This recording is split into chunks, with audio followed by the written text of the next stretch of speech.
تو اس کے فلاں کام مکمل ہو جاتے ہیں، لیکن زندگی میں وفا نہیں. بڑی مختصر زندگی اللہ رب العزت نے ہمیں دی، بہت ہی مختصر ہے، لیکن پوری کائنات میں ایک ہی ہستی ہے جو کامل مکمل اپنا مقصد پورا کر کے دنیا سے تشریف لے گی، وہ ہے امام الانبیاء صلی اللہ علیہ وسلم. آخری وقت ہے حجت الوداع کا خطبہ. میرے آقا نے خطبہ ارشاد فرمایا، خطبہ ارشاد فرما کر صحابہ سے فرمایا کہ کیا میں نے دین پہنچانے تم تک دین پہنچا دیے کہ نہیں؟ صحابہ نے فرمایا یا رسول اللہ خالی دین پہنچایا نہیں، دین پہنچانے کا حق ادا کر دیا. اليوم اکملت لکم دینکم واتممت علیکم نعمتی ورضیت لکم الاسلام دینا. دین مکمل ہو گیا. تو نبی کریم صلی اللہ علیہ وسلم جو ایک مقصد لے کر دنیا میں تشریف لائے تھے، اس مقصد کی تکمیل کے بعد پھر حضور صلی اللہ علیہ وسلم دنیا سے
نبی کریم صلی اللہ علیہ وسلم کی فرما برداری در حقیقت اللہ رب العزت کی اتباع ہے، اللہ رب العزت کی فرما برداری ہے۔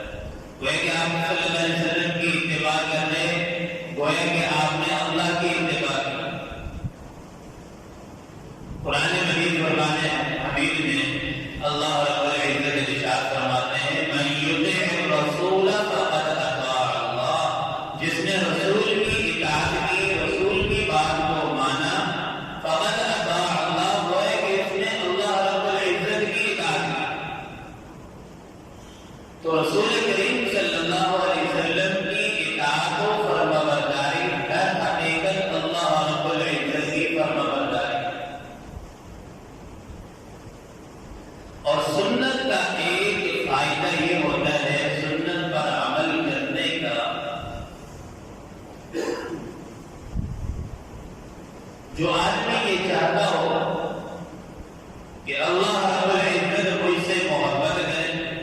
اور ہر مومن کی چاہت ہے، کس کی چاہت نہیں، جو صاحب ایمان والا ہے اس کی چاہت ہے کہ اللہ مجھ سے محبت کرے، ہر مومن کی یہ چاہت ہے کہ میرا تعلق اپنے رب سے مضبوط ہو جائے،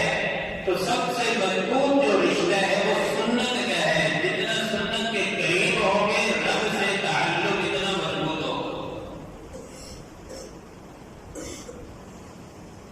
تو اللہ نے قرآن مجید میں ارشاد فرمایا قل ان کنتم تحبون اللہ فاتبعونی، اگر تم یہ چاہتے ہو کہ اللہ رب العزت تم سے محبت کرے تو فاتبعونی، تم رسول اللہ صلی اللہ علیہ وسلم کی اتباع کرو، اللہ تم سے محبت کرے گا۔ نبی کا طریقہ گویا کہ اللہ کا طریقہ ہے، نبی کا آپ نے حکم پورا کیا، گویا کہ آپ نے اللہ کا حکم پورا کیا۔ لقد كان لكم في رسول الله اسوة حسنة، یہ آپ صلی اللہ علیہ وسلم ہمارے امام ہیں، ہمارے سامنے نمونہ ہے، ہم نے دیکھ کر زندگی گزارنی کہ نبی کا طریقہ کس جگہ کیا ہے۔ اور سنت پر عمل کرنے کا ایک فائدہ اور یہ ہے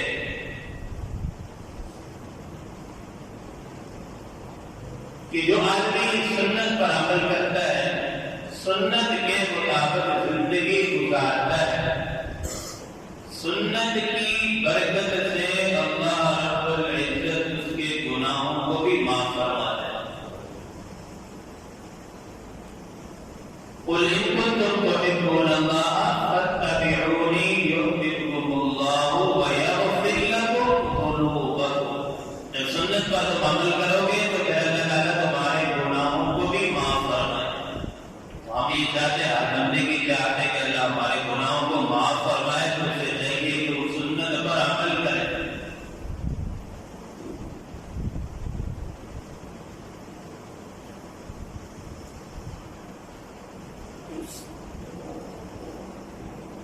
تو اسے چاہیے کہ وہ سنت پر عمل کرے، سنت کی برکت سے اللہ تعالیٰ گناہوں کو بھی معاف فرمائے۔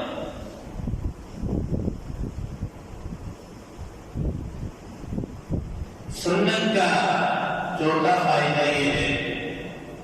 جو آدمی سنت کے مطابق زندگی گزارتا ہے، سنت پر چلنے والے انسان کا ایمان مکمل ہو جاتا ہے۔ ارشاد باری تعالیٰ قرآن میں اللہ پاک ارشاد فرماتے ہیں فَلَا وَرَبِّكَ لَا يُؤْمِنُونَ حَتَّىٰ يُحَكِّمُوكَ فِيمَا شَجَرَ بَيْنَهُمْ، جب تک نبی کریم صلی اللہ علیہ وسلم کے ہر فیصلے کو دل و جان سے تسلیم نہ کر لیں تو ان کا ایمان مکمل نہیں ہو سکتا۔ ہم تو خالی یہ کہتے ہیں کہ کلمہ پڑھنے کہ ہم مسلمان ہیں، جب تک ہمارا ہر عمل سنت کے مطابق نہیں ہوگا تو یہ سمجھ لیں کہ ہمارا ایمان مکمل نہیں ہے۔ مکمل تب ایمان ہوگا، ایمان والے تب ہوں گے جب ہمارا ہر کام سنت کے مطابق ہو۔ پانچواں فائدہ یہ ہے کہ سنت پر عمل کرنے سے جو ہم اعمال کر رہے ہوتے ہیں، نماز ہے، جتنے بھی اعمال ہیں سنت پر عمل کرنے سے سارے کے سارے اعمال کا اجر پورا پورا اللہ تعالیٰ عطا فرمانا.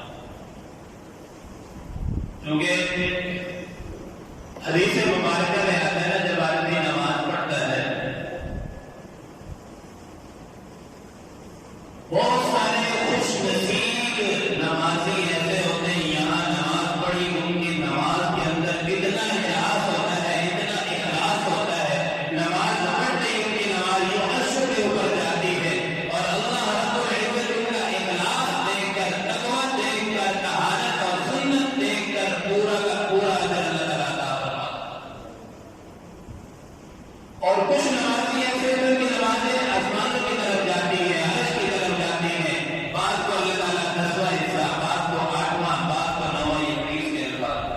بعض کو چوتھا بعض کو دوسرا بعض کو 1 بعض کو 0 بعض کو کچھ بھی نہیں اور کچھ ایسے ہوتے ہیں اللہ رب العزت ان کی نماز ایک کالے کپڑے میں لپیٹ کر منہ میں مار دی جاتی ہے. اللہ ہم سب کی حفاظت فرمائے.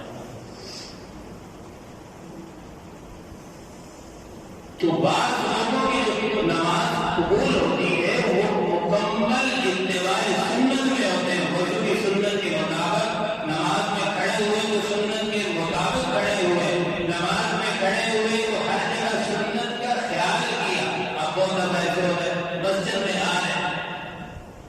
کوئی دھیان نہیں ہوتا کہ پتہ ہے پہلا ٹائم مسجد میں رکھنا ہے بے دھیانی بھائی سنت کے مطابق ہم مسجد میں داخل ہو یہ مسجد میں آنا بھی عبادت بن جائے. کھانا کھا رہے ہیں سنت کے مطابق کھائیں. اب جو جانور ہوتا ہے جانوروں کا تو کوئی طریقہ نہیں ہے جیسے گھاس ڈال دیا پانی پی لیے کوئی دعا نہیں جانور یہ اللہ نے امت کے لیے امت محمدیہ کے لیے مسلمانوں کے لیے نبی کے طریقے رکھے کہ ہر کام کرنا ہے سنت کے مطابق کرنا ہے. تو اس کا فائدہ کیا ہوگا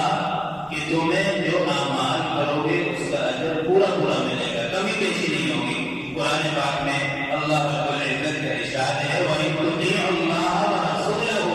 لَا يَلِدْكُم مِّنْ أَعْمَالِكُمْ شَيْئًا. تم اگر اللہ رسول کی اطاعت کرو گے تو تمہارے اعمال میں لا يَلِدْكُم مِّنْ أَعْمَالِكُمْ شَيْئًا تمہارے اعمال میں ذرہ برابر کمی نہیں ہوگی پورا کا پورا اجر ملے گا.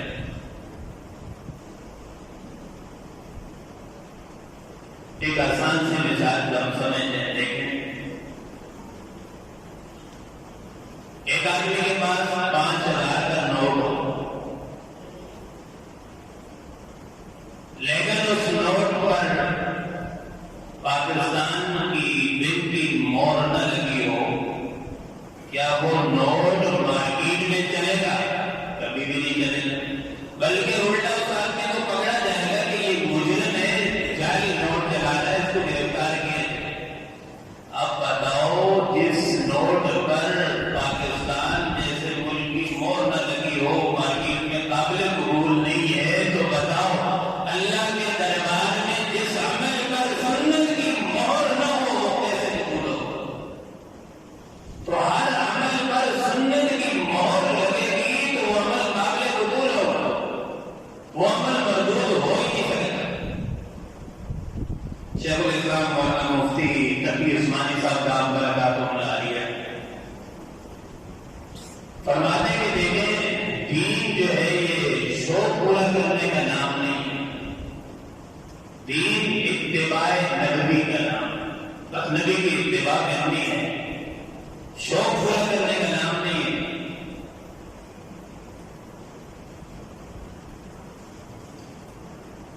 اور یاد رکھیں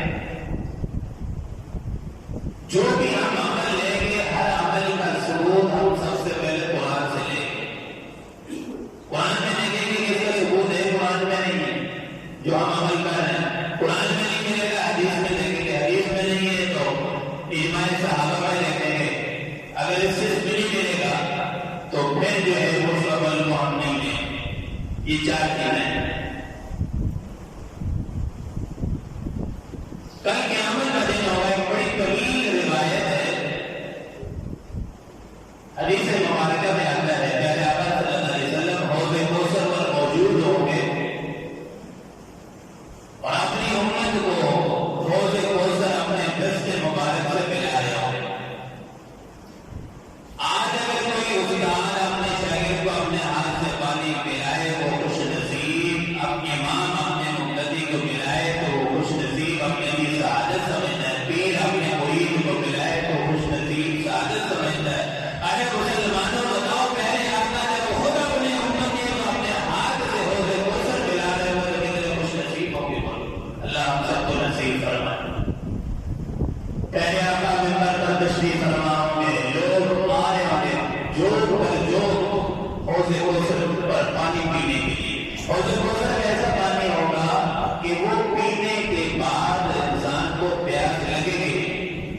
پھر جو جنت میں جائیں گے شراب کی نہریں، دودھ کی نہریں ہیں،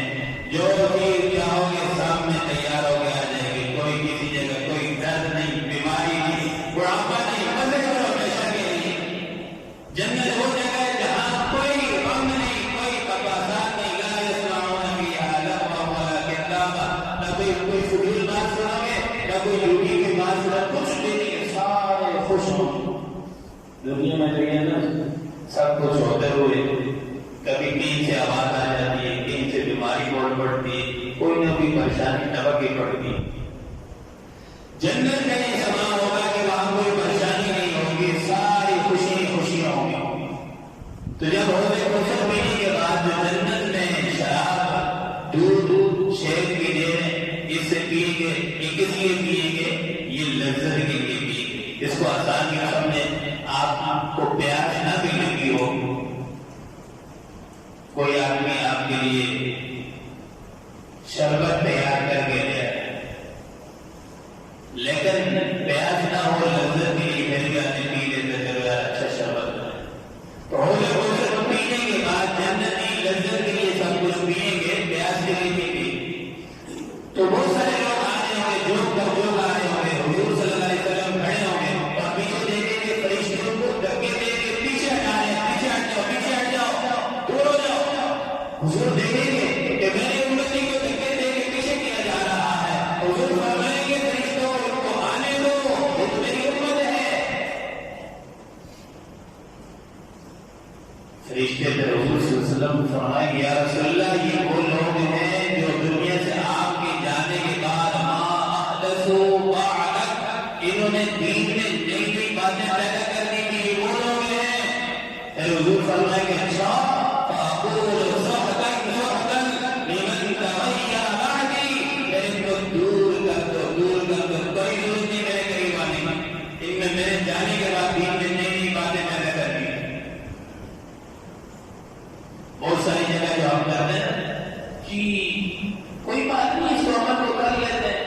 بھائی اس عمل کو اگر ثواب سمجھ کے شریعت کا عمل سمجھ کے کرو گے، شریعت میں نہیں ہوگا تو بدعت کہلائے گا، گناہی کہلائے گا، گناہ ہوگا اس کا ثواب نہیں ملے گا۔ ایک صحابی ہے، عیدگاہ میں نماز پڑھ رہے ہیں، اب عیدگاہ میں عید سے پہلے عید کے بعد کوئی نماز نہیں ہے، حضور نے نہیں پڑھی، کوئی نماز نہیں ختم، ایک صحابی نماز پڑھ رہے ہیں، حضرت علی نے دیکھا، حضرت نے فرمایا کہ بھائی عیدگاہ میں تو کوئی نماز نہیں ہے۔ صحابی نے کہا ٹھیک ہے نماز تو کوئی نہیں، میں بھی تو اللہ کی تعریف ہی کر رہا ہوں، کون سا گناہ کا کام کر رہا ہوں، اس پر کم سے کم کچھ نہیں، عذاب نہیں ملے گا، ثواب تو ملے گا نا، اللہ کی تعریف بیان کر رہا ہوں، ہم بیان کر رہا ہوں۔ حضرت علی نے فرمایا کہ ٹھیک ہے، مجھے اس چیز کا وہ نہیں ہے کہ آپ کو ثواب ملے یا نہ ملے، لیکن کام آپ خلاف سنت کریں، اس پر پکڑ ہوگا، اس پر پکڑ ہونا یہ لازمی ہے، کیوں آپ خلاف سنت کریں۔ جب پہلے آتا ہے جو ہے عیدگاہ میں نماز نہیں پڑھی تو آپ کیوں پڑھ رہے ہو، سنت نہیں تو بات تھا۔ حضرت عمر بیت اللہ میں تشریف لائے، بات سمیٹ رہا ہوں، بیت اللہ میں تشریف لائے، سامنے دیکھا جب طواف کرتے ہیں، سامنے حجر اسود ہے، حجر اسود جو دنیا میں بھیجا گیا تھا اس وقت یہ پتھر بالکل سفید پتھر تھا، جنتی پتھر ہے، بالکل سفید باقی کا۔ اب جب آپ مسلمان جا کر اس کو بوسہ دیتے ہیں، بوسہ دینے کے بعد مسلمانوں کے جو گناہ ہوتا ہے اس کے ساتھ وہ پتھر جذب کر لیتا ہے، تو اس کے بعد یہ پتھر آپ کے آگے کالا ہو گیا، اور کل قیامت کے دن جو ہے یہ پتھر اللہ تعالیٰ اس کو دو آنکھیں عطا فرمائیں گے، اور جس کو دنیا میں نے دیکھا ہوگا، سلام کیا ہوگا اور استلام کیا ہوگا، بوسہ دیا ہوگا، کل قیامت کے دن یہ حجر اسود گواہی دے گا کہ یہ ایمان والا بندہ ہے، ایمانداری کی گواہی دے گا حجر اسود۔ حضرت عمر تشریف لائے اور حجر اسود کو مخاطب کیا، فرمایا انک حجر لا تنفع ولا تضر، اے حجر اسود میں جانتا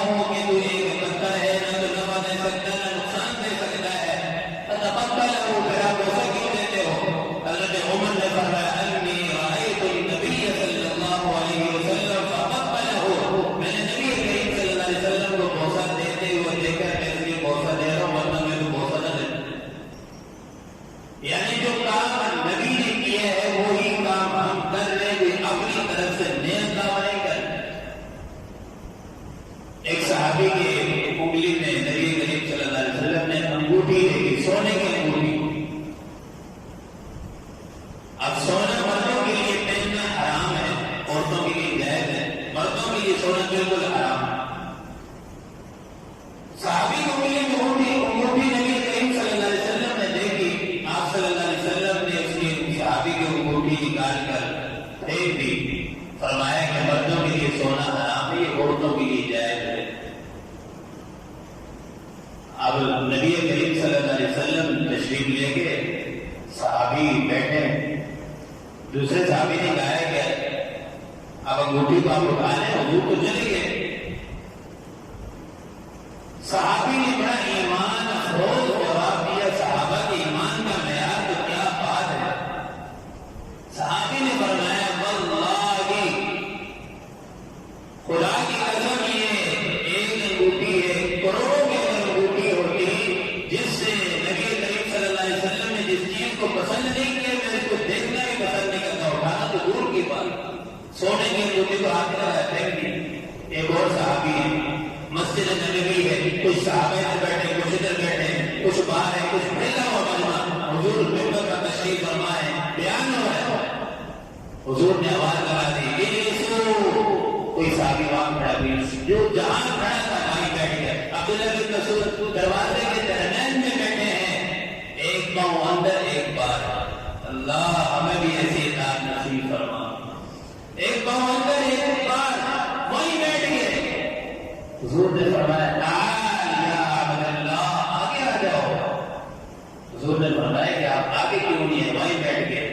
صحابی فرمانے لگے یا رسول اللہ آپ کی آواز کانوں میں پڑی، عبداللہ کی ضرورت نہ ہوئی کہ ایک قدم آگے کو اٹھائے۔ یا اللہ ہمیں بھی ایسی اطاعت نصیب فرما، مکمل سنتوں پر عمل کرنے کے لیے اللہ تعالیٰ ہمیں بھی جو ہے توفیق نصیب فرمائے۔ امام غزالی فرماتے ہیں کہ اگر 1000 جانیں چلی جائے اور ایک سنت زندہ ہو یہ سجدہ ہو رہا ہے، میں کریں، اور ایک سنت کو زندہ کرنا امام غزالی فرماتے ہیں کہ کروڑ نفل شب بیداری کر کرو، راتوں کے فاتح پڑھو، لیکن ایک سنت دل کو ادا کرو، وہ سنت کروڑ نفل کا مقابلہ نہیں کر سکے۔ اللہ پاک سب کو عمل کی توفیق عطا فرمائے، پکا سچا سنتوں کا